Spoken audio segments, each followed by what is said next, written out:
गेल्या 3 आठवड्यापासून अवनी संस्था कोल्हापुरातल्या ऊसतोड आणि वीटभट्टीवरील शाळाबाह्य मुलांचं सर्वेक्षण प्रत्यक्ष भेटून करत आहे. मात्र अनेक मुले शिक्षणाअभावी ऊसतोड आणि वीटभट्टीवर काम करताना दिसून येत आहेत. त्यांना तातडीनं शाळेत दाखल करून प्रत्यक्षपणे शिक्षणाच्या प्रक्रियेत आणावं या मागणीसाठी जिल्हाधिकारी कार्यालयात आज अवनी संस्थेच्या वतीनं निवेदन देण्यात आलं. यावेळी अवनी संस्थेचे साताप्पा मोहिते म्हणाले, माझं नाव साताप्पा मोहिते. अवनी संस्थेमध्ये गेले 30 वर्षापासून मी कार्यरत आहे. सध्या मी प्रोग्राम ऑफिसर म्हणून संस्थेमध्ये काम करत आहे. अवनी संस्था 30 वर्षापासून अनाथ, निराधार, वंचित, शाळाबाह्य व हंगामी स्थलांतरित बालकांच्यासाठी कार्यरत आहे.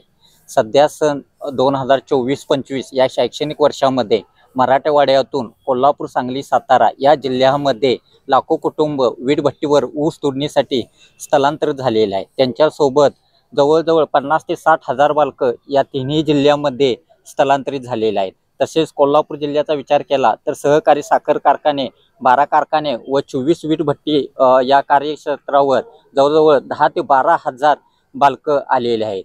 बालकांचं शासनामार्फत आता सर्वेक्षण सुरू आहे. त्यांनी सर्वेक्षण सुरू केलेलं आहे. 1 महिना झाला आणि त्याचबरोबर अवनी देखील 1 महिन्यापासून सर्वेक्षण करत आहे.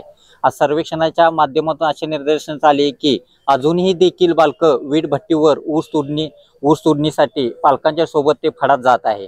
तरी आमची संस्थेमार्फत एकच अशी मागणी आहे शासनाकडून, त्वरित या मुलांचं सर्वेक्षण करून 7 ते 14 वयोगटातील बालकांना जवळील प्राथमिक शाळेमध्ये दाखल करून त्यांना प्राथमिक शिक्षणाचा मूलभूत अधिकार त्यांना मिळवून देण्यात यावा. तसेच 4 ते 6 वयोगटातील बालकांच्यासाठी शासनानं कारखाने स्थळावर व कार्यक्षेत्रामध्ये अंगणवाड्या सुरू करून त्यांना पूरक पोषण आहार देण्यात यावा.